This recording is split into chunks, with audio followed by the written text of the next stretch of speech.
end of it. Some of the tactics that were suggested for getting the resolution passed, I realized that most of them delivered by accident.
Rockin'. Okay, now let's get on with the beef with this you were explaining.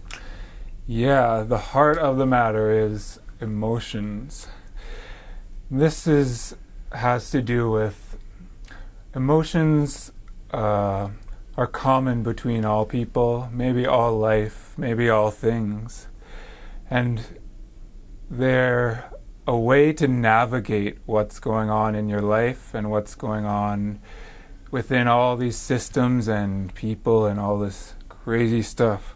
So I got a little yin-yang here. That's a symbol. And Yeah, little yin-yang. Yeah. yeah, I wanted to show this picture too. It's sort of a joke, but it says, "Come to the dark side, we have weed." What Okay. the message is that everything that is supposedly dark might not be black, and everything that's supposedly light might not be white. So Yeah, I think that's actually a very good point, because just because you've got dark energy, it doesn't make it bad. yeah, and so when somebody tells you they're helping you out, you need to look to your emotions and see if they actually are helping you out. Are they helping you to live a healthier life? Are they helping you to build community and relationships? These are the types of things that show the depth of reality. When something's true, it has a higher resolution than something that's been constructed and construed, because something that's true hits us on deep emotional levels. And these emotional levels are communicative, and we share them as humans. We might have a different belief system, but the emotional experience may be similar. And so where this leads us is, we talked about hypnosis. That's coherent linear thought. The almost esoteric aspect of hypnosis is coherent linear emotion. And that is the gateway to navigate the aethers, or the hyperspace, and how to navigate with these entities and to communicate with them and to be in their presence and not to be traumatized with them. Because if you panic and you're full of fear, they're being channeled through your consciousness, and they're feeding off that fear. And so they manifest more and more through the emotions that you give them. So you're actually saying that these entities that people are seeing and perceiving are actually real things in the thought domain. Yeah, and through us and through our emotions, they gain physical substance. And then we can see them as groups, like multiple people could say, "Oh, there's the UFO." As opposed to one person seeing the UFO and nobody else in 100 seeing it. Yeah. And so this is the secret. If you practice coherent linear emotions, this is something I experienced in a vision of ancient Egypt. The school of magic, we call it magic now, but what the magic is it's a set of symbols that represent deeper emotions and deeper archetypes within you. And by using the symbols to sort of create a story, you're creating a story of the emotions. And the linear amount of emotions creates a force that what's inside of yourself, the inner world and the outer world, become one. And you can control the external world by creating an emotional gateway. And so this has a lot to do with programming and stuff. A paper I want to mention is Dr. Richard Alan Miller. He published a paper called The Holographic Concept of Reality. And we'll give access to this paper. This one's key because once Dr. Richard Alan Miller published it, the spooks came and confiscated all his notes. Because this is telling you that... Who confiscated all his notes exactly? Was it the I think it's FDA or some people? He was in Navy intelligence, and it must have been his superiors in Navy that confiscated it all, and he rewrote the paper from memory. What he's saying in this is that our experience of the physical or our experience of the psychological or the emotional is an experience of the same hologram, just in different amounts of resolution. And now, resolution seems to be very important here. In terms, and that means you're able to cognitize more detail based on some kind of mind mapping, or yeah, because when you understand how the emotions are working, if someone's saying something to you, you can tell how the effects that are coming out of it. You can intuit how someone's functioning based on what they're saying. You might have different belief systems and interpretations, but if you're aligned emotionally and you're creating community, that's how you navigate when somebody's trying to destroy you, or when you're trying to reprocess trauma and be healthy. When you stay in a really cognitive state where you're trying to manage yourself, you're always trying to manage your symptoms, you don't descend deeper into the elements and re-experience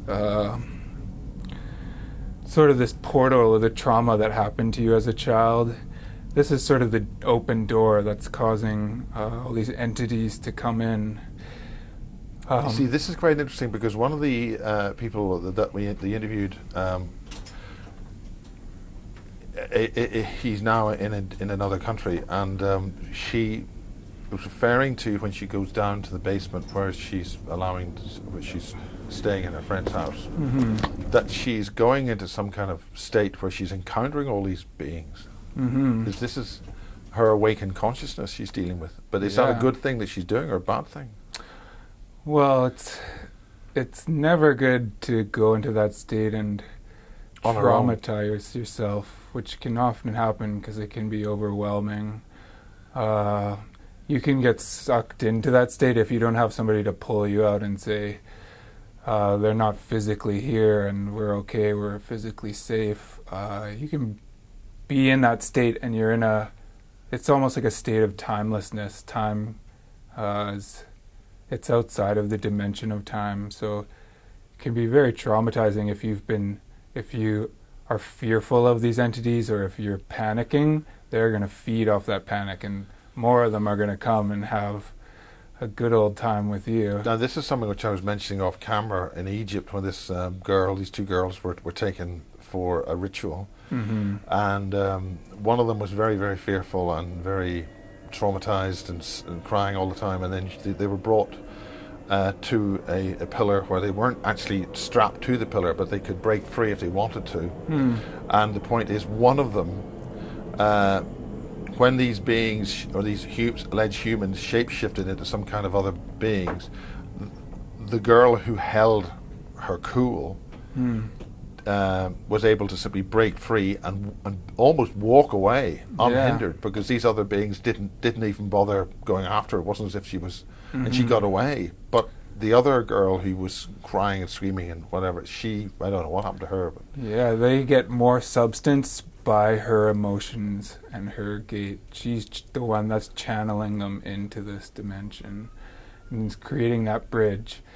And how this happens, this is another paper I want to just show. We'll give access to this one.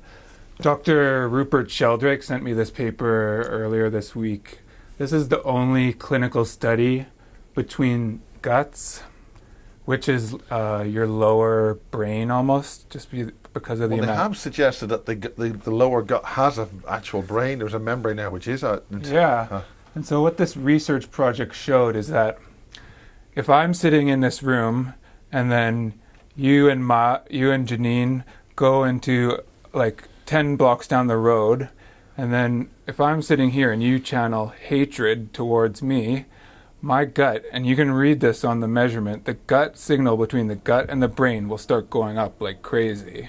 So you projecting hatred at me has an emotional and psychic link between my physical body.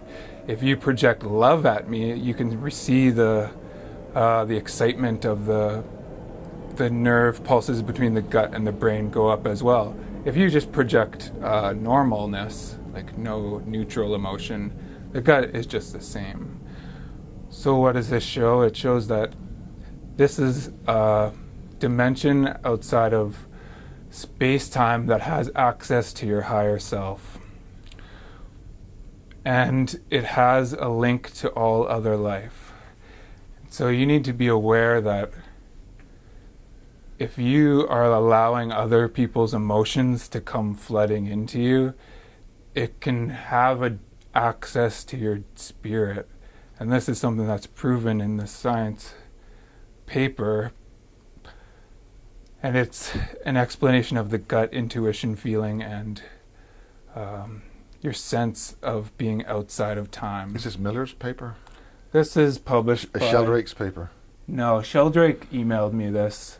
I was just talking to him about what would be the effects between psychic abilities with someone who had a piece of their gut removed and someone who just had a normal gut, which is an experiment that we're going to be looking at into the future.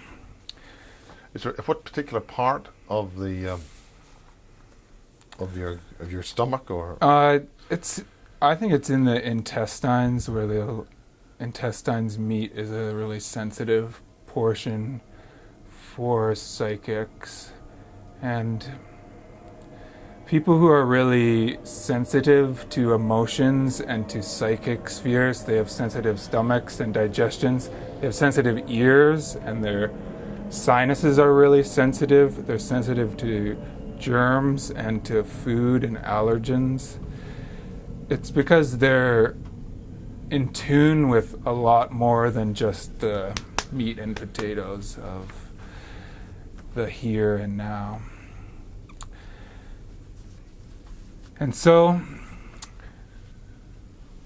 by being aware of your emotions, you can navigate these planes. And that is why the fear elimination program is so important. So you have to somehow control your fears before you go into these states, so you don't feed these entities in the first place. Yeah, and so that they don't continually re-traumatize you. And which is a very important thing about when we're investigating people who have been traumatized, that you don't simply re-traumatize them in the for the sake of getting their story out. And this is very important for children. Children who report encountering entities or elves or aliens or fairies, they need to be very carefully looked after, because like we talked about before, the system will prey on this as if it's mental illness, and they'll give them medications to shut this down and to damage. On the one hand, people can, because of their belief system, they can get totally lost in this sphere. They have no idea what's happening. They have no conception to see. And their mommy and daddy tell them it's just make-believe, right? Yeah. But they know that this is deeper because they feel the emotions. And the emotions are real, right? And so little children need to be protected and respected and given confidence so that they can exist in these domains and develop their abilities without having the need to convince the world that they're real or not. It shouldn't matter to people who don't believe, who have never experienced this stuff, whether they believe or not. I think that's very important to get across, that you don't need to try and convince mommy or daddy or somebody else that this thing's real. It's real to you, it's happening. So just leave it at that. Yeah, and all the recommendations I can give is just that to follow your emotions and go for not necessarily the light emotions, like quote unquote what's supposedly like organized religion, maybe not so good for you. I read a paper on childhood epilepsies, and it's in a paper from Islamic Muslims, and they wrote about how the seizures of childhood that are not caused by brain damage, which is it's a big thing. They're saying that it's caused by jinn infestations. Yeah. So they will talk about in their medical journals the spiritual dimensions, like openly about it. Right. But here, you won't get any of that explanation, and the child will feel totally misunderstood and if they talk to their teachers or their doctors, they're not the ones that are going to have the answers. You need to find people in your life that listen to you, what you say, and respect you for how you say it, and aren't looking to try to advance their knowledge by preying on your abilities or secrets. You need people who respect you for who you are and want to see you grow in your abilities. This is the opposite of the type of person who is afraid of these abilities, who, when their child has psychic abilities and they notice them, they think something's wrong, or their programming in their mind tells them that this isn't good. It's the work of the devil, or it's the work of the devil, and that their child needs to be demon exorcised. And this is very hurtful for kids, and this is how the trauma cycle forms. And they're saying, when you say that I'm the one that's damaged and I'm not okay, that's going to always be pathologically based, and it's going to continually feed into the system that you're always going to be trying to be managing yourself, but it's always going to be on the surface level because the trauma is still down in there, because people aren't recognizing your emotional experience as real. When they say that it's fake and false in a fairy tale, it creates a wall, and that part of you has just split off. And that's how you have investigated a lot, how people's abilities are kept in a little box and utilized for very specific purposes, and when the connection between that box and the rest of the personality connect finally, then the person goes manic and they have a lot of, I would say, mental health issues. We don't get to talk about this as much. You hear the word mind control talked about a lot more than mental health, which I believe it's going on, but it's when you say the word mind control, that's the pathological description. Mental health is supposed to be a healthy, positive thing, but that's been misconstrued to mean that you're crazy. So striving for mental health is not even something that people would try to do. What they're trying to do is make cognitive sense out of it, which is not going to be able to do it, because your belief system is creating your reality. So it's going to be different between the different people. So what you want to do is go to the deeper level of your emotions and settle your emotions, so from there you can go and start to manifest your purpose, rather than constantly trying to protect yourself from outside invaders. You need to accept that they're all inside of yourself and they have gateways to you, and that you need to be present with them. What do you mean by need to be present with them? How do you mean that? If you see a ghost and you fear it and you try to push him away, he's just going to get more substance.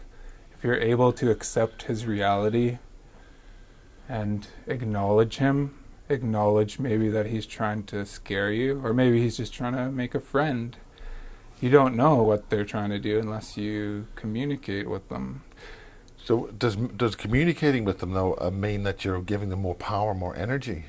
So how does that Well, that's work? a good question. If you are following what as if giving away all your power to them, like lots of times the first times people have metaphysical experiences, they're so surprised that it's happening that they give way to becoming a total passive observer, which is then they're just going to do what they want to do. But when you acknowledge that you have just as much power as they do, then you can have a conversation, and if they ask you to traumatize yourself, you can say, no, I don't want to do that. And if they say, I want to bless you, you can say, yes, I'll have some more of your blessings, of course. So it gives you an emotional way to navigate, rather than this species is bad and this one is good and this church is good and that church is bad. All angels are good, all demons are bad. Or all reptilian aliens are bad, or whatever. Once you've bought into that, then you've gone down the physical path, that this physical entity is good or bad.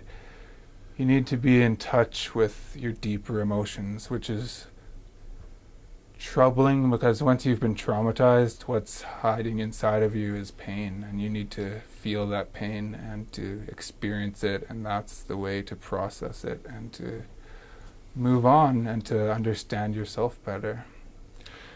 You mentioned this thing about some kind of entity at the back of the neck, some kind of octopus thing. Is it related to this? I don't know much about it, but I'll give the story of that vision. In hypnosis, in a delta wave, you have the ability to consciously be present within another life. And so I watched a few minutes of James Casbolt's first video. I don't think I really understood it, and I moved on, but later that night I had, in a deep state of hypnosis, which I put myself into, which I do regularly with HemiSync. It's a brain entrainment to put your brain into theta wave. My mind immediately locked onto the target, or as you would say, I was triggered, of being a little clone person inside of a glass, and being in the water of this glass giant test tube thing. And I was this little being in there with big round eyes, and he was cute, but he was developing in that tube. And part of his development was outside of the tube, it was almost as if they're your tutors, which is 3 gray aliens, or what would appear to be little gray people. One of them was in charge of programming or advancing your sense of sight and hearing, and one was in charge of advancing the sense of taste and smell, and one was advancing the state of your mind and your spirit and your soul. So these are your 3 tutors, and inside the jar, hooking up to your back brain, was this octopus, black octopus thing, hooking up to this little guy's back brain in the water. And so this is a vision I had in theta state of like what they call a past life, or a glimpse into another conscious being. Well, like a past, when hypnosis is all about going from beta, you close your eyes, then you go into alpha, and then deeper into delta. When you're in delta state, you get visions of being other people that people call their past life visions. Sometimes you get a hypnosis session where it's targeted for you to have a vision. Sometimes the vision is spontaneous. Yeah. My vision was spontaneous. Does that make it special?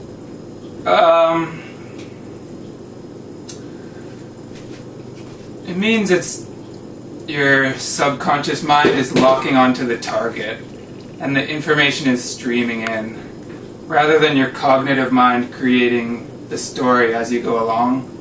The information is downloading instead, and you're witnessing it unfold almost. Right. This is very, very good stuff. What's interesting is that this guy, he wasn't exactly human, because when he left the jar, he couldn't breathe properly, the atmosphere. And when he left and went out into the cities, he couldn't breathe properly, and he was called back to return back and develop more, and called back to his makers almost. Was this at the base? Yeah, I think it was a base underground. Before I had this vision of sorts, I didn't know anything about the underground bases that Barry King talks about. Now, And I these have to say clone this people. before, I hope I'm not interrupting too much all the time. Yeah. Do you think that is real, or it's a load of fantasy? Based of what I saw, I would think it's probably there is living little people. It's which? I think they are doing that. I don't know if it's here. Do you have any idea where that base was? I don't have any idea. Is there anything in the base or the dream which indicates numbers or types or locations or That's a even good a floor question. level? Or I feel like it was underground, and I feel like there was multiple people or beings being developed there, and there what was sort of scale are we talking about here? Yeah, I think it was quite big. Like the hull, like all I saw was out of this being's eyes, and most of it was from his perspective in this jar, or this test tube giant vat thing. How many other vats were there? Or where? Like there's one here, and then there's one there, and they were like rows, dum dum dum dum. And I was just here, seeing out of this one vat, and there was one more prominent. I don't know if he was a gray, but it was sort of a weird looking, more prominent being who was Did it have sort a of ridge, like a thick ridge down the middle, or I don't know. There's this show called Reboot it's like a 3D animated show from Canada, and there's this little guy in that. I think he's Oriental, but it's this robot sort of creature. Yeah, the more prominent guy, he was sort of like the fatherly figure almost, that had the wisdom almost that this little guy wanted to learn from. so you're talking about the grey on the outside? Yeah, he's like the little grays. There was 3 of them that were smaller. Yeah. This guy was a With little. almond eyes. Yeah, the grays had almond eyes. The kid in the vat had big round eyes like a Bratz doll. And this is after you being triggered by the James Casbolt, first few minutes of James Casbolt Basis 4. Yeah, it was. And it was in a deep state of hypnosis. And I'm very familiar with past life visions because I've had a lot of them. It was not a guided meditation. It was spontaneous. And afterwards, I watched some more of the bases. This was quite a while afterwards, I think. But I eventually stumbled upon Barry King, and his drawings were quite similar to what I had seen. Okay, I'm Barry King. I'm a UFO researcher. I've been researching the subject for 30 years now. Over the last 2 years, I've been producing some documents called The Voice. This details an NSA-run mass mind manipulation program in this country. This program also involves microchipping individuals, genetic engineering and experimentation, and is run from a base deep in the Berkshire countryside. I've been involved with this program for a number of years now. In fact, I was first inducted in 1972. I worked at the base, which is located underground at Peasmore in Berkshire, as a security officer. What sort of duties did that include?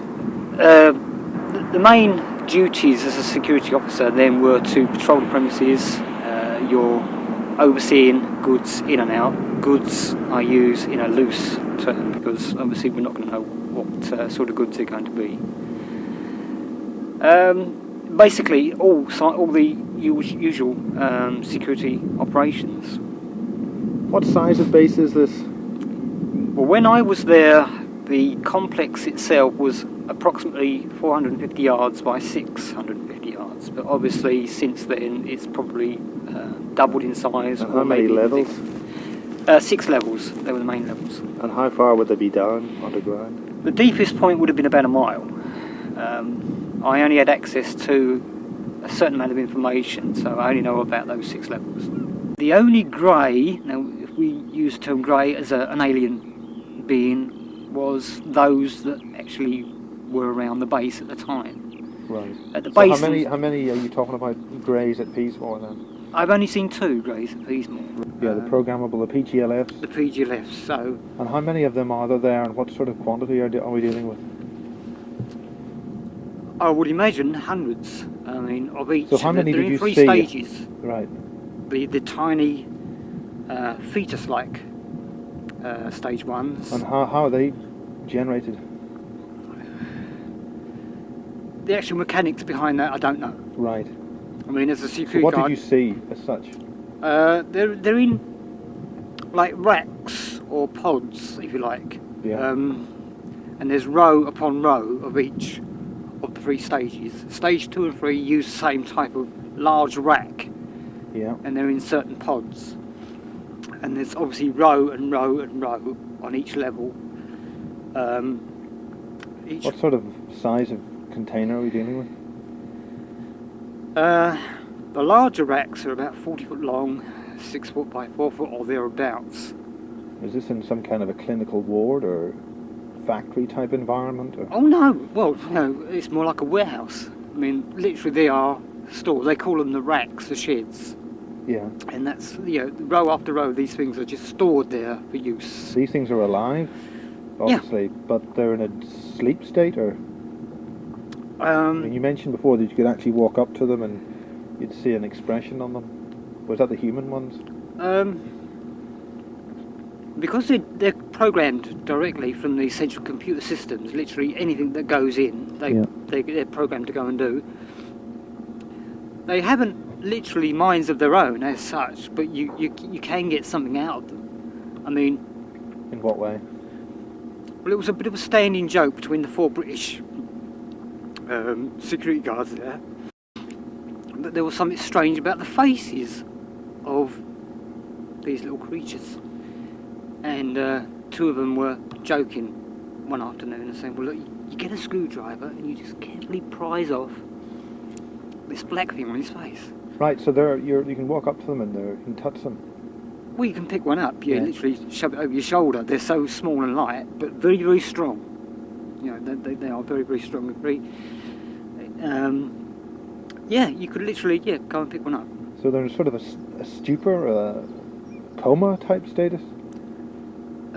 Stupor. Not a coma, because literally once the programming starts, whoosh, off they go and do whatever they've got to go and do, what they've been programmed to do. So I don't really know how you can describe the state they're in. They're just suddenly like automatons, they're switched on and off. I mean, that implies that you actually were somehow in the Peasmore base. Yeah, I don't know if it was at Peasmore, but yeah. Because those drawings are of the Peasmore base. Okay. But I mean, there's nothing. Yeah. Those are hand drawings done by Barry King of the AL499 Peasmore base. And like I said off camera, it's when you have a word that you've forgotten and it's right there, your mind is psychically connected. Or when you're remote viewing, your cognitive mind doesn't have the information, but your subconscious mind is locked on like a target. And this seems to be what has happened. And I was not that surprised to hear Miles say that other people have been triggered. Although I don't know anything about that. I've only heard you mention it offhand. But it seems that James Casbolt's statement, or James Casbolt has got an awful lot of people connected to him in some way or another. Mm-hmm. And for somebody who doesn't have any evidence, this is very important that we have very little evidence. I don't think we have any actual evidence of any of this actually happening. It's all in hearsay and dream states and accounts. But you're actually saying that you watched some of Casbolt and then you had this dream. Yeah, it wasn't a dream, but it was a vision, delta state vision. The thing is, how do you incorporate this vision into your belief system? Is that to say that I grew up as a clone from the Peasmore base? Well, it is interesting. Perhaps. But it is interesting that you did say when you introduced yourself at the very start that you said I am a human being. Yeah. Everybody would have expected that to start with, but why did you want to make that distinction to make sure? Well, I could come to the conclusion. The last time I was in London, I think I was 1. I came here at 1 and age 3. Yeah. This is my fatherland. My father is from here, and all his fathers, and so on. So I could create a narrative about myself that would incorporate me being a clone from a vat that escaped at a young age, and my parents took me from this base and never told me. But it seems like maybe something else is going on here, and it's not necessarily me physically that was there. It's more of a spiritual connection that I am suggesting.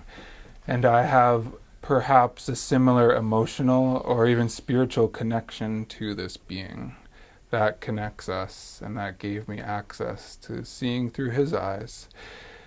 So I might suggest, if you have a vision that you're a soldier, it perhaps was you in a past life, or maybe it was you in the aethers doing an etheric operation, or maybe you're seeing somebody else's operation, or maybe you're just imagined it.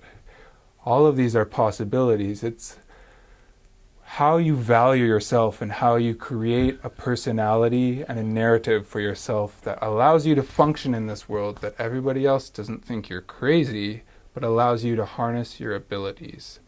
That's what's important. And I think that's very important for a lot of the witnesses. For instance, there's one particular woman who's been abducted many times, probably one of Britain's most abducted. And she's managed to overcome this by equating it on an ordinary level and just get on with her life. And she almost prefers to be with the so-called ETs. Yeah. Is there anything else in that dream which you've got any other information about, details about what the base was like, or any insignia or numbers you saw anywhere? They had those hazmat suit sort of things, so some of these beings, when they come out and they're not developed enough, they wear one of those suits with a big mask and like a hazmat suit, so that inside the suit they can kind of go out of their jar a little bit and walk around. This is before their lungs can develop properly, or they haven't been. Yeah, I think that's what it is. Or maybe the oxygen isn't the right type for them. But you're mentioning one that couldn't breathe properly, and it couldn't. Yeah, the one that I experienced, he left his jar and he went out into the world. He couldn't breathe properly, so he wanted to return to the more prominent gray to get more of the story or the information of how he can live better and how he can But by that time function. he must be a human. I mean, is he Yeah, an outward feeling of an outward look of being a human being? I think so, because he went out into the city, but the desire was to go back to people who knew what was going on, and so that he can meet his makers and know how to function properly. Do you have any idea where this happened? I don't know.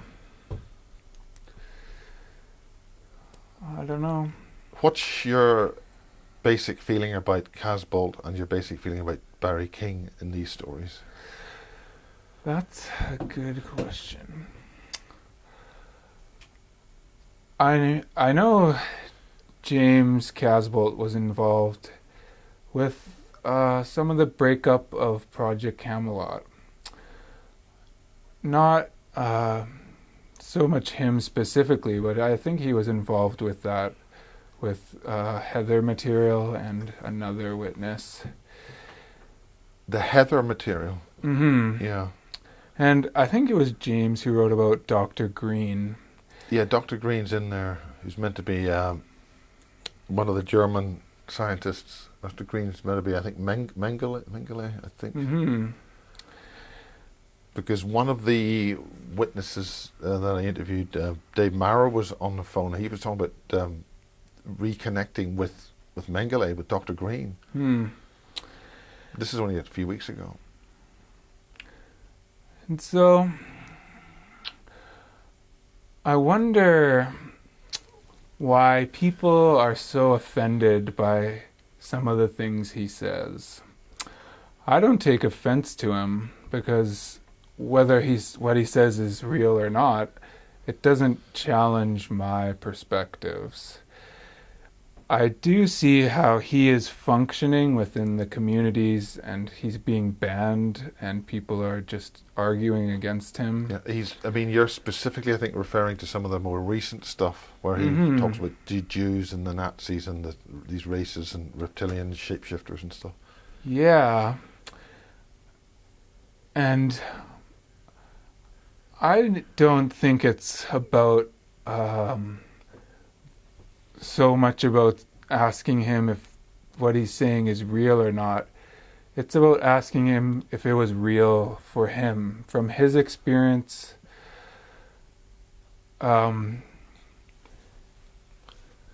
things, maybe he's experiencing things a lot differently than we would think. Well, there's even people saying he's different. The person who was at the David Icke, not the David Icke, the Project Camelot Super Soldier Summit interview with Max Spears and James Casbolt. The James Casbolt there was a different one that I interviewed only a few weeks later. And so we have to go back to the deeper elements of emotions, because I can't prove or disprove anything he says, and he can't prove or disprove anything that I say. It's just different people's experiences. And what's important, though, is how we work together. And if my belief system is threatened by what he's saying, then perhaps the claims that he has been programmed and that the function of his coming out into the community is to cause infighting is potentially true, because that's the effects it is having. Well, he's coming up with lots of different things which are going to have people arguing. That's certainly the case. I mean, mostly, is it true? What's he saying real or what? Mm-hmm. But he does seem to be targeting to specific demographics, so to specific people. He will trigger people. Oh, yeah. And the answer, what I'm trying to find out is what's he doing? Is he just basically being put out in the community to do the triggering? Yeah, I don't know. I can't say if he has been put out or not. I don't know anything about that. But what I can say is people who have been traumatized as children, they do have these channels to the deeper selves and the deeper abilities, and in remote viewing, it's the person who's auditing your session who chooses the target. So if he has a target that's real, we're talking about the deep dimension being true, but he's talking about things that might not cognitively make total coherent sense when they're validated. He's going to be triggering people because that's a hypnotic induction. You have a little bird right here, while there's a deep subconscious message coming through. That's hypnosis. I think that's a lot of what James is doing. He's sort of talking at right angles to people. Mm-hmm. So this meaning here is not the one that you want to look at. You want to look at this meaning. Yeah, and that's a powerful hypnotic induction, because the conscious mind can't make sense of it, but the unconscious mind can make perfect sense of it, and it gets a deep, direct channel to what he's, because of the trauma and stuff from people, it can expose it to you with your experiences with them, because they're very awake to that. So it's a technique of sorts. It's a way to access. What do you mean it's a technique of sorts? What type of technique? Is it part of the MK Ultra thing or Monarch thing? Or? I don't know. I don't know anything but what I've heard from other people about that, but I do know that a lot of hypnosis came out of those programs, our understanding of how hypnosis works. And that's called, that's all of hypnosis, is that technique. You set up a little bird that's chirping, and then while the cognitive mind up here is watching the bird, the subconscious and the emotional channels are directed at something very specific. So your cognitive mind can't make sense of it, but you do get a spiritual connection. So it's important to have a holistic view of what's going on so that because the experiences, I would say, are real on a deeper level, but through a cognitive perspective, they don't make sense. And so when you explain them to people, they're just going to tell you you're crazy. Yeah. And they're just going to argue with you and say, I've been investigating UFOs my whole life, and what you're saying doesn't fit exactly perfectly into the system. Well, there's some people just don't take that this whole story about this so-called. And it's unfortunate when we push him out of the community, because that's not what he needs. He needs to be accepted into the community and listened to and integrated into the community and say, what you're saying does have value because you obviously have these abilities to access a deep theta state and the spiritual dimensions that go along with it. I mean, this, you think, should be applied to all the abductees and contactees, because they're having, they should be treasured and integrated into society. Mm-hmm. And that was the role of the shaman in old cultures, that they would be seen at a young age, and they would be taken up and raised by people who knew how to raise them in whatever tradition and system of symbols and metaphors that you want to use. But what's happening, according to the witnesses, is that they're getting sucked into military programs who are doing... Well, that's what the MyLabs are. The MyLabs seem to be there to take these people and do whatever. And so if that's what's happening, their belief system is going to be structured in ways that don't allow them to get peace in their life, because the peace would mean that this theta channel would settle out, and maybe they want to just live peacefully and not necessarily perpetuate this trauma. But trauma's an effective route to theta state, but it's not a necessary one. You can develop these abilities beyond the trauma. But the children who have been exposed to that kind of stuff are very special, because that impacts how they develop into an adult, and that development is very special and is a very powerful asset. And we need to take care of these people and not have them trying to desperately create a narrative that makes sense of all this crazy stuff in their life, so that the trauma and destruction in their life will have meaning to them. That's what they want, is a narrative that makes sense of all of this. Is it possible to have a narrative that makes sense? Because it's all so crazy, the whole thing is. I think it is possible to have a narrative, but when the narrative is created by a patchwork, when you take a little bit from A and B and C and D and E and F and sew them all together and create a quilt work, you maybe haven't critically analyzed that people are experiencing things differently. So what you want to do is see what's true for you almost, and create your own perspective on it. How do you actually see what's true for you? I mean, as opposed to going after some sort of imagined path which is not really true, or just imagination. I mean, that's true.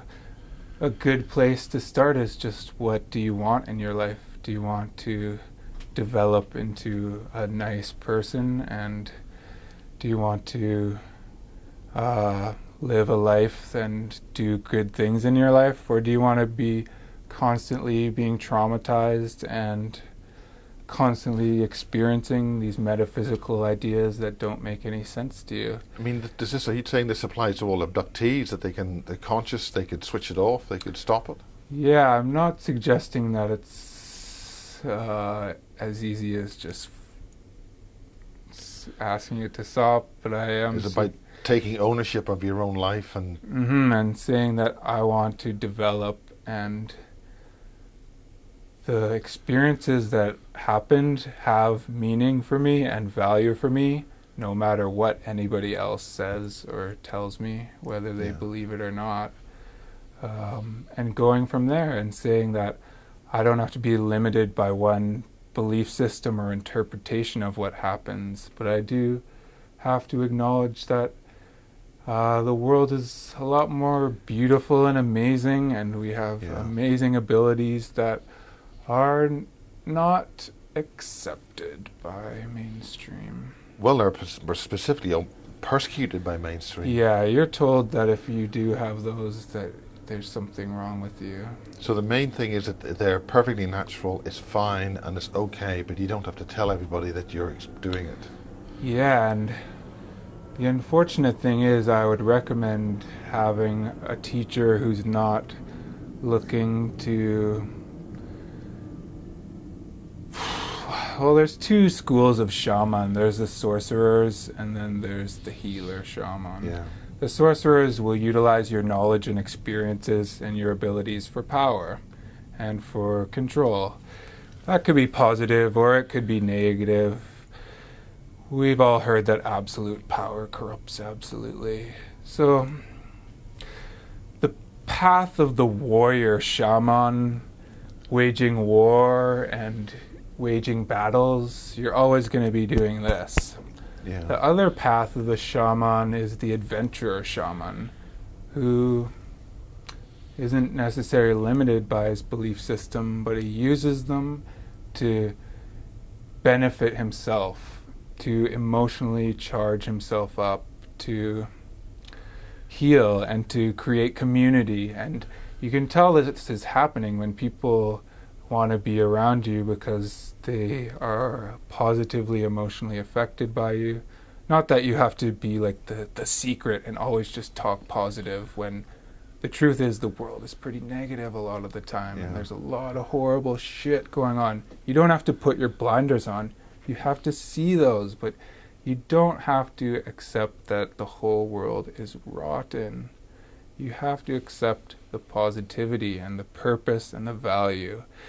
And that perhaps comes from accepting your purpose in life. A lot of people are like, what's my purpose? What's my purpose? They're lost in cognitive, what am I supposed to do? But when you feel that you're creating community and the positive dimensions, and when that's of value to you, then that's when your purpose starts to unfold, because the universe will almost allow your life to happen, how it'll unfold more, and that's synchronicities, when your spirit isn't in line with what's happening in the universe. Okay, we've got a number of ET species you want to discuss. Yeah. Now, are these real ET species, or imagined, or are they in the outer dimensional realms, or what? Where do we find them? Well, these ones are physical, biological creatures that have been retrieved and been tested on. In our past discussions, we've been talking about the psychic dimensions. And it seems like it has a multi-components between the psychic sphere, where these guys usually like to hang out, and the physical sphere, where once in a while, maybe once in a lifetime, you'll see a physical UFO hurtling by. Mostly you encounter them in the psychic sphere. But when you do encounter them in the physical sphere, they are really cute looking. So the first one is, his name's Atta. He was from the Atacama Desert. He was retrieved from a little metal egg. And he's about yay high. He was about 7 or 8 when he died. He has different numbers of facial bones and rib numbers than humans. And this is the one that was in the Sirius movie with Steve Greer. Yes, it was. And it was DNA tested at Stanford using a human approach, and it revealed it was about 92 to 94% human, whereas a chimpanzee is about 96 to 97. A Neanderthal is 99.5. So this guy's a more distant relative to us, but he's humanoid. He's definitely related to us. And he was living on Earth at the time when we were a couple hundred years ago, probably. The second one, his brother or sister, was this little guy, looks very similar. This was retrieved in Russia by a woman from a similar metal egg craft, and he was retrieved alive, but she tried to keep him alive, but he died in captivity. She photographed him and took lots of pictures, but unfortunately the KGB came and took him away. Well, we are very confident that that sort of thing has never happened in this country, and certainly has never happened with researchers in the Lake District, for instance, and it certainly never happened with people in the Republic of Ireland who took lots of photographs. So those nasty Russian people are bad. Obviously, this kind of thing would never happen in Britain. Yeah. It throws a monkey into the wrench of the conception that these are just archetypes that you are imagining. Maybe they are, but maybe they can manifest into our reality, our physical reality. So another case study to look at is over the dome in Jerusalem. There's a nice craft here.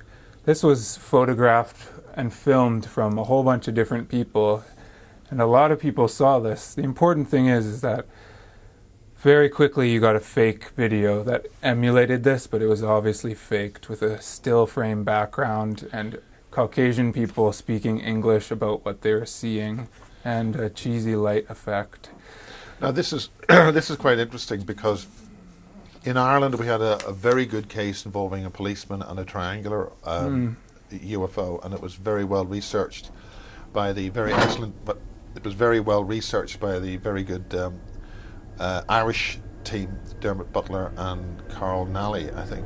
And the point about that is there was a very good fake on that released very soon afterwards, and their specific case was debunked very heavily. In fact, the fake pictures were actually associated immediately with the Irish case, and by definition the Irish case, by association the Irish case was then very heavily debunked. So this seems to be a case of COINTELPRO on all this? I would say so, in that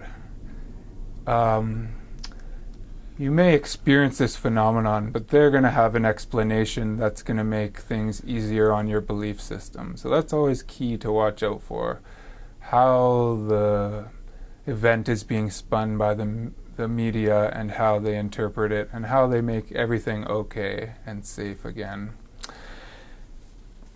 That's part of the intelligence community maintaining balance, isn't it? Maintaining the balance. Whereas, I don't know how many people saw that case in Jerusalem or your case you just described, but all those voices become drowned out in a fake scenario, because it's sort of like neuro-linguistic programming. They create you see a video and you say, oh, that's fake, and then deep in your mind you've come up with the conclusions yourself. So they're giving you an easy way out of paradigm. Another good film is from the KGB, Russian KGB. That's their insignia, and they filmed a crash. There's gray people here. This was from a long time ago.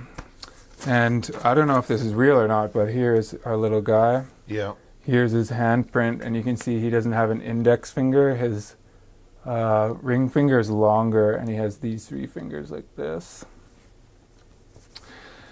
So when you start to see these physical people coming from these intelligence movies, you start to wonder what is happening.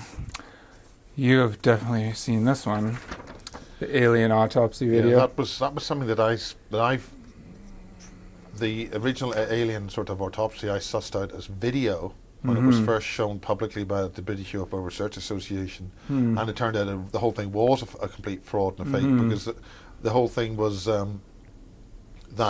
we had sections of the film.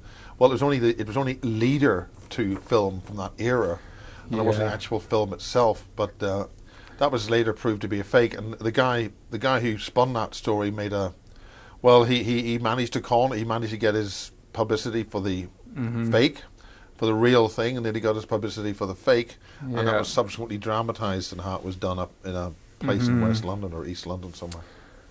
So you have these red herrings everywhere, and I also found these photos, they look a little bit more realistic, of an autopsy going on. I don't know where these came from. Yeah, I've seen those Yeah. There's another photo of Colonel Corso with a dead grey in a little cube box that we'll put on. But these are all very distinctly humanoid, very human-looking beings. I mean, Yeah. are they relatives of ours, or did we develop these in the long-distant past? That's a good question, because they could be living on Earth with us the whole time. They could be our ancestors, they could be all sorts of things that we don't know. They are on the Earth at the same time as humans have been. Could you just finish that reply again, please? Because I think you were drowned out by that jet. Yeah, I don't know what I said. Remind me. God. They could have been living on Earth the whole time. Oh yeah, These all those aliens you've shown there are remarkably humanoid and could be some kind of derivation of humans. Do you think we developed those a long time ago? It's fairly possible that they could be developed from us, or we could be developed from them.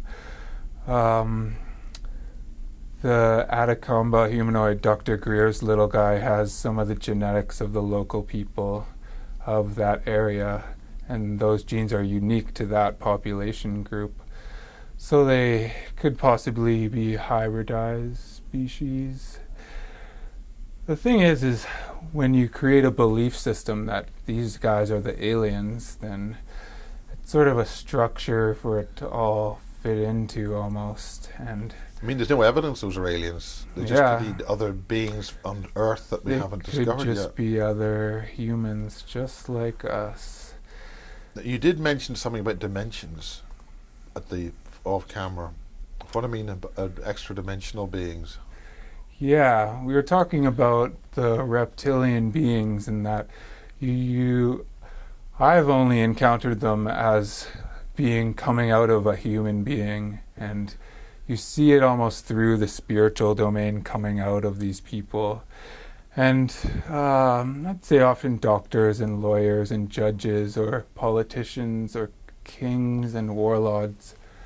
Anybody who has the opportunity to subtract pain and misery from people and gain a taste for that, a pleasure for this dark,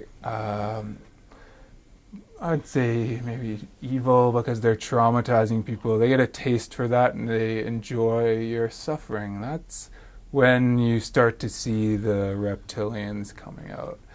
Now, when you mean, what do you see, what do you perceive when you see a reptilian coming out, unquote?